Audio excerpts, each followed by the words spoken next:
بسم اللہ الرحمن الرحیم، السلام علیکم۔ آج ہم آپ کو بتائیں گے فلائٹس کے بارے میں آپ کو بتائیں گے کہ کیا فلائٹس بند ہونے جا رہی ہیں، کیونکہ آج آپ کو بتاتے ہیں کہ کرونا کی جو صورتحال ہے کم نہیں ہو رہی، روزانہ 200-300 جو ہے وہ تعداد بڑھتی جا رہی ہے۔ کل جو تھے وہ 2526 تھے کیس، آج جو ہے وہ آپ کو پتہ ہے اس سے بھی بڑھ چکے ہیں۔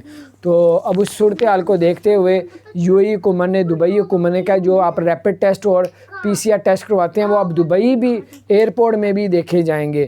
ایمریٹس ایئر لائن نے جو ہے وہ 10 ملکوں سے زیادہ ملکوں میں پابندی لگا دی ہے ٹریولنگ کی، اور یہ جو پابندی جو ہے یہ ابھی انہوں نے بتایا جب تک کرونا کم نہیں ہوگا اس وقت تک اس کو اس ملکوں سے نہیں اٹھائے گا۔ اس میں پاکستان، انڈیا بھی فی الحال موجود نہیں ہے۔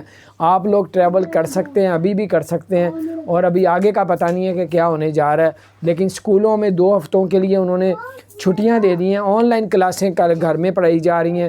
اس کے علاوہ جو ہے وہ اب 10 جنوری کے بعد جو ہے یو اے ای کے جتنے نیشنلٹی ہولڈ ہیں وہ ٹریول نہیں کر سکیں گے پوری دنیا میں جب تک وہ ویکسین نہیں لگائیں گے۔ یہ ساری صورتحال کو سامنے رکھ کے پھر آپ لوگ ٹکٹ بک کرائیں، ویزا لگوائیں، سب کچھ۔ ابھی کوئی پاکستان، انڈیا، بنگلہ دیش کے لیے کوئی بھی انہوں نے پابندی کا اعلان نہیں کیا۔